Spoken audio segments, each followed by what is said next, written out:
Anytime you put an aerosol into the atmosphere, it's going to affect wind speeds. It's going to affect cloud nucleation. An interesting thing is geoengineers are talking about how, if these programs were to be initiated, which they have been, how they will have to utilize and implement weather control and determine where it rains, when it rains, and who specifically gets rain. We're already beginning to see the formation of the center of circulation. My name is Scott Stevens. I studied meteorology at the University of Kansas, and that was my first TV job. Was on the air was in Topeka, and then I worked in Omaha and Tulsa, Albany, New York, and then out into eastern Idaho in the Pocatello, Idaho Falls market for the last 10 years of my 20-year career doing weather.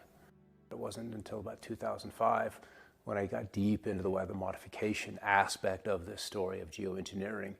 One of the parts of the program that is very important, that plays into the chemtrails, is the precision of these actions in the atmosphere. These chemtrails are absolutely required, so they introduce the right energy at the right location for the right length of time. These trails are wires in the sky. The combined technologies like HAARP and the chemtrails were designed to work together as weather weapons. HAARP, the High Frequency Active Auroral Research Project, it is filled with phased array antennas. They steer microwaves into the ionosphere where they will activate all of the ions up there. They can use excitation waves that actually affect the metallic particles. So we've ionized the air column. They can heat it, they can cool it. HAARP has directional antennas, and they can focus their antennas on where they want to move the jet stream, and they can hit the jet stream, and they create an artificial high.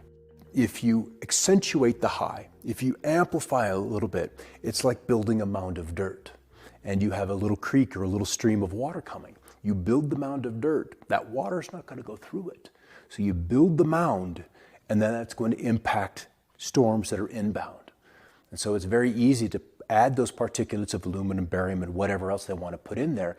And as you add heat to that, those particulates then radiate the heat into the atmosphere, and it warms. And what does a warming atmosphere do? Boom, it expands. We see more intense droughts.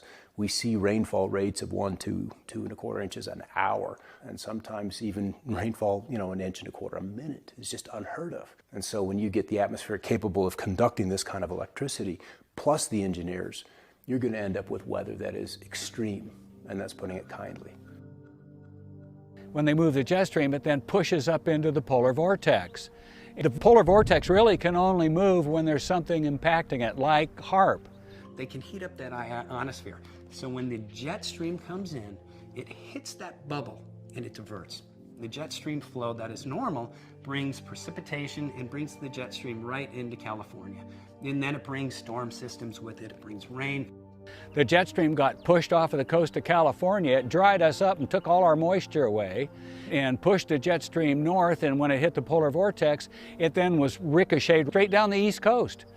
What we've been getting, very warm, very dry conditions in California, but in terms of the Arctic and in the Midwest, it's swinging all of that moisture, all that cold air. You can kill a storm in place. That's easy to do with HAARP.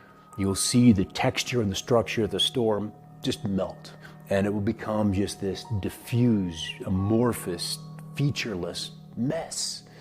And that was one of the big epiphanies I had in forecasting.